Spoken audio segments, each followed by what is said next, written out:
ধন্যবাদ। আসলে আজকে এটা খুব গুরুত্বপূর্ণ মিটিং ছিল। কমিশন প্রধানদের সাথে আপনাদের অলরেডি নাম বলা হয়েছে, ওনাদের সাথে আমাদের প্রধান উপদেষ্টা ডক্টর মোহাম্মদ ইউনূস এবং জাতীয় ঐক্যমত্য কমিশনের প্রধান ডক্টর মোহাম্মদ ইউনূস একটা বৈঠক করেছিলেন সংস্কার কাজের অগ্রগতি সম্পর্কে জানার জন্য। সেখানে কিছু ডিসিশন হয়েছে, এটা আপনাদের জানাচ্ছি যে সংস্কার কমিশনগুলোর পূর্ণাঙ্গ রিপোর্ট আমরা আশা করছি 8 ফেব্রুয়ারি প্রকাশ করা হবে। 8 ফেব্রুয়ারি একই সাথে এই সংস্কার কমিশনের প্রধানরা মিলে আশু করণীয় কী আছে, সংস্কার কার্যের ক্ষেত্রে আশু করণীয় কী আছে, মধ্যমেয়াদে কী আছে, বা ভবিষ্যতে নির্বাচনের পরে যদি তারা কিছু করতে চায় সেটা কী আছে, সেটা 6টা কমিশন মিলে একটা সর্বসম্মত সুপারিশনামা পেশ করবেন 8 ফেব্রুয়ারিতে। এই সুপারিশনামা এবং কমিশনগুলোর রিপোর্ট আমরা সকল রাজনৈতিক দল এবং আমাদের জুলাই গণ অভ্যুত্থানের পক্ষের শক্তি যারা আছে তাদের কাছে পৌঁছে দিব সেদিনই। এরপর রাজনৈতিক দল গণ অভ্যুত্থানের পক্ষের সকল শক্তির সাথে আলোচনা এবং সমঝোতা ক্রমে জাতীয় ঐক্যমত্য কমিশনের প্রথম আনুষ্ঠানিক বৈঠক অনুষ্ঠিত হবে। আমরা আশা করছি এটা ফেব্রুয়ারির মাঝামাঝি সময় অনুষ্ঠিত হবে এবং এটা রাজনৈতিক দলগুলোর সাথে কথা বলেই ডেটটা ঠিক করা হবে। জাতীয় ঐক্যমত্য কমিশনের প্রথম বৈঠকে সভাপতিত্ব করবেন ঐক্যমত্য কমিশনের প্রধান ডক্টর মোহাম্মদ ইউনূস এবং এখানে সকল রাজনৈতিক দল এবং আন্দোলনের যারা পক্ষশক্তি ছিল তাদের প্রতিনিধিরা থাকবেন এবং আমাদের যারা কমিশন চিফ আছেন ওনারা সবাই উপস্থিত থাকবেন। এটাই আজকে মোটামুটি অগ্রগতি। আমরা আশা করছি এই আলোচনা ফেব্রুয়ারির মধ্য থেকে যে শুরু হবে সেটা সম্ভব হলে রোজার মধ্যেও চালিয়ে নেওয়া হবে, রাজনৈতিক দলগুলো যদি রাজি থাকেন, এবং যত দ্রুত সম্ভব আমাদের সংস্কারের ক্ষেত্রে করণীয় কী সেটা ঠিক করা হবে। এবং আপনাদেরকে আগেই বলা হয়েছে, আমাদের প্রধান উপদেষ্টার প্রেস সচিব বলেছেন যে এই 6টা কমিশন গঠন করাই হয়েছিল যে সুষ্ঠু নির্বাচনী পথে আমাদের উত্তরণকে সামনে রেখে সুষ্ঠু অবাধ নির্বাচন এবং সাথে সাথে এসেনশিয়াল কিছু রাষ্ট্র সংস্কারের প্রশ্নের মীমাংসা করার জন্য। বাকি কমিশনগুলোও কাজ করছেন, কিন্তু এটার সাথে এই কমিশনগুলো প্রথমে গঠিত হয়েছিল। এই কমিশনগুলো সম্পর্কে এই কমিশনগুলোর প্রধানদের নিয়ে আজকে বৈঠকটা হয়েছে। মোটামুটি এটাই আজকে বলার বিষয় ছিল। আপনাদের যদি এই সংক্রান্ত কোনো প্রশ্ন থাকে করতে পারেন।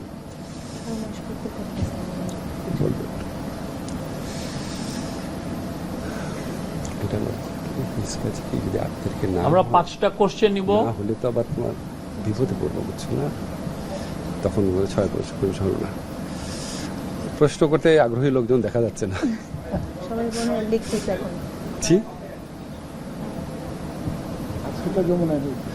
আজকে বৈঠক যমুনায় হয়েছে, আর ফেব্রুয়ারি মাঝামাঝি জাতীয় ঐক্যমত্য কমিশনের প্রথম আনুষ্ঠানিক বৈঠক আপনারা যেখানে বসে আছেন সেখানে হবে।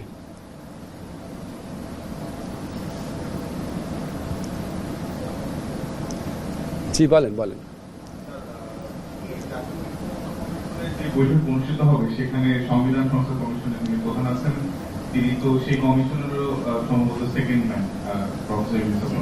তো সংবিধান বিষয়ে আসলে কি আশু আপনাদের সুপারিশ দেওয়া হবে বলে আপনি ধারণা করছেন, বা কোনো আলোচনা হয়েছে কিনা? মানে সংবিধান কি পুনর্লিখন করা হবে নাকি সংবিধান? আমি একটা জিনিস আপনাদের বলি, আমাদের যে 6টা কমিশন আছে এই 6টা কমিশনের কার্যক্রম তো 8 তারিখে শেষ হয়ে যাচ্ছে। 8 তারিখে রিপোর্ট প্রকাশ হওয়ার সাথে সাথে শেষ হয়ে যাচ্ছে, ঠিক আছে? তো 8 তারিখ থেকে জাতীয় ঐক্যমত্য কমিশনের যাত্রা শুরু।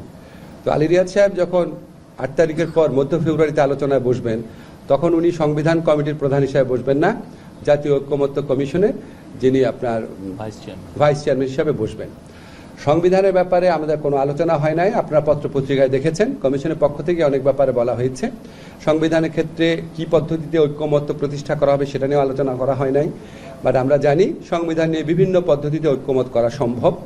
একটা হচ্ছে যদি আপনার রাজনৈতিক দলগুলো ঐক্যমত পোষণ করে, যদি পোষণ করে সংবিধানের সংক্রান্ত কোনো সংশোধনী ক্ষেত্রে, তাহলে ওনারা মিলে সবাই মিলে এগ্রি করে কোনো একটা ব্যাপার আইনে পরিণত করার প্রস্তাব দিতে পারেন। সেটা আপনার পরে যখন সংবিধান সংশোধন করা হবে পোস্ট ভ্যালিডিটি দেওয়া যেতে পারে। আবার যদি সামনে নির্বাচন যদি গণপরিষদ এবং সংসদ নির্বাচন যদি একই সাথে হয় তাহলে গণপরিষদের মাধ্যমে হতে পারে, সাংবিধানিক কোনো সভার মাধ্যমে হতে পারে। এইগুলি হচ্ছে just আমার কথা বললাম যে বিভিন্ন পদ্ধতিতে করা যেতে পারে, কিন্তু কি পদ্ধতিতে করা হবে সেটা রাজনৈতিক দলের সাথে আলোচনার ভিত্তিতে ঠিক করা হবে।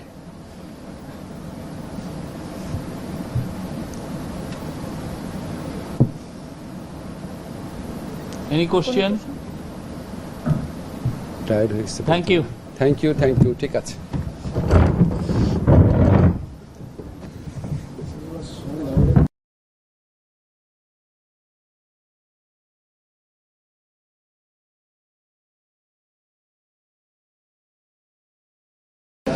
ধন্যবাদ। আসলে আজকে এটা খুব গুরুত্বপূর্ণ মিটিং ছিল। কমিশন প্রধানদের সাথে আপনাদের অলরেডি নাম বলা হয়েছে। ওনাদের সাথে আমাদের প্রধান উপদেষ্টা ডক্টর মোহাম্মদ ইউনূস এবং জাতীয় ঐক্যমত্য কমিশনের প্রধান ডক্টর মোহাম্মদ ইউনূস একটা বৈঠক করেছিলেন সংস্কার কাজের অগ্রগতি সম্পর্কে জানার জন্য। সেখানে কিছু ডিসিশন হয়েছে, এটা আপনাদের জানাচ্ছি। যে সংস্কার কমিশনগুলোর পূর্ণাঙ্গ রিপোর্ট আমরা আশা করছি 8 ফেব্রুয়ারি প্রকাশ করা হবে। 8 ফেব্রুয়ারি একই সাথে এই সংস্কার কমিশনের প্রধানরা মিলে আশু করণীয় কী আছে, সংস্কার কার্যের ক্ষেত্রে আশু করণীয় কী আছে, মধ্যমেয়াদে কী আছে, বা ভবিষ্যতে নির্বাচনের পরে যদি তারা কিছু করতে চায় সেটা কী আছে, সেটা 6টা কমিশন মিলে একটা সর্বসম্মত সুপারিশনামা পেশ করবেন 8 ফেব্রুয়ারিতে। এই সুপারিশনামা এবং কমিশনগুলোর রিপোর্ট আমরা সকল রাজনৈতিক দল এবং আমাদের জুলাই গণ অভ্যুত্থানের পক্ষের শক্তি যারা আছে তাদের কাছে পৌঁছে দিব সেদিনই। এরপর রাজনৈতিক দল গণ অভ্যুত্থানের পক্ষের সকল শক্তির সাথে আলোচনা এবং সমঝোতা ক্রমে জাতীয় ঐক্যমত্য কমিশনের প্রথম আনুষ্ঠানিক বৈঠক অনুষ্ঠিত হবে। আমরা আশা করছি এটা ফেব্রুয়ারির মাঝামাঝি সময় অনুষ্ঠিত হবে এবং এটা রাজনৈতিক দলগুলোর সাথে কথা বলেই ডেটটা ঠিক করা হবে।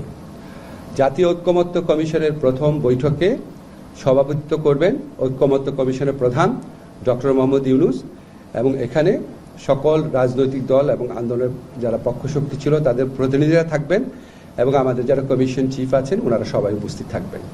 এটাই আজকে মোটামুটি অগ্রগতি। আমরা আশা করছি এই আলোচনা ফেব্রুয়ারির মধ্য থেকে যে শুরু হবে সেটা সম্ভব হলে রোজার মধ্যেও চালিয়ে নেওয়া হবে, রাজনৈতিক দলগুলো যদি রাজি থাকেন, এবং যত দ্রুত সম্ভব আমাদের সংস্কারের ক্ষেত্রে করণীয় কী সেটা ঠিক করা হবে। এবং আপনাদেরকে আগেই বলা হয়েছে, আমাদের প্রধান উপদেষ্টার প্রেস সচিব বলেছেন যে এই 6টা কমিশন গঠন করাই হয়েছিল যে সুষ্ঠু নির্বাচনী পথে আমাদের উত্তরণকে সামনে রেখে সুষ্ঠু অবাধ নির্বাচন এবং সাথে সাথে এসেনশিয়াল কিছু রাষ্ট্র সংস্কারের প্রশ্নের মীমাংসা করার জন্য। বাকি কমিশনগুলোও কাজ করছেন, কিন্তু এটার সাথে এই কমিশনগুলো প্রথমে গঠিত হয়েছিল। এই কমিশনগুলো সম্পর্কে এই কমিশনগুলোর প্রধানদের নিয়ে আজকে বৈঠকটা হয়েছে। মোটামুটি এটাই আজকে বলার বিষয় ছিল। আপনাদের যদি এই সংক্রান্ত কোনো প্রশ্ন থাকে করতে পারেন।